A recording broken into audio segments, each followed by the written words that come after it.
Une grosse butte de 5 mètres de hauteur, pleine de scientifiques.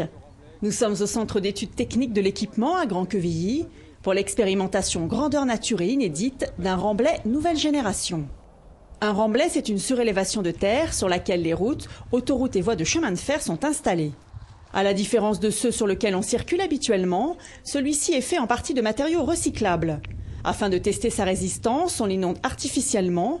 Une centaine de capteurs à l'intérieur calculent sa déformation. On a besoin de comprendre comment se comportent les matériaux dans un remblai pour éviter qu'ils se déforment, pour éviter des accidents et puis aussi pour éviter des réfections permanentes.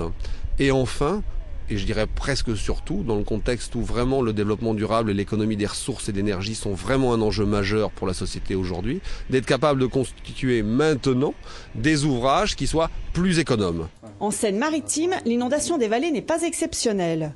Apprendre à prévenir ce type de catastrophe est nécessaire. À terme, cette expérience permettrait de restaurer des remblais en mauvais état et d'en construire de nouveaux. Et avec la responsabilité des 6500 km de routes départementales et depuis le 1er janvier des 300 km de nationales, le département s'intéresse à ce remblai certifié développement durable.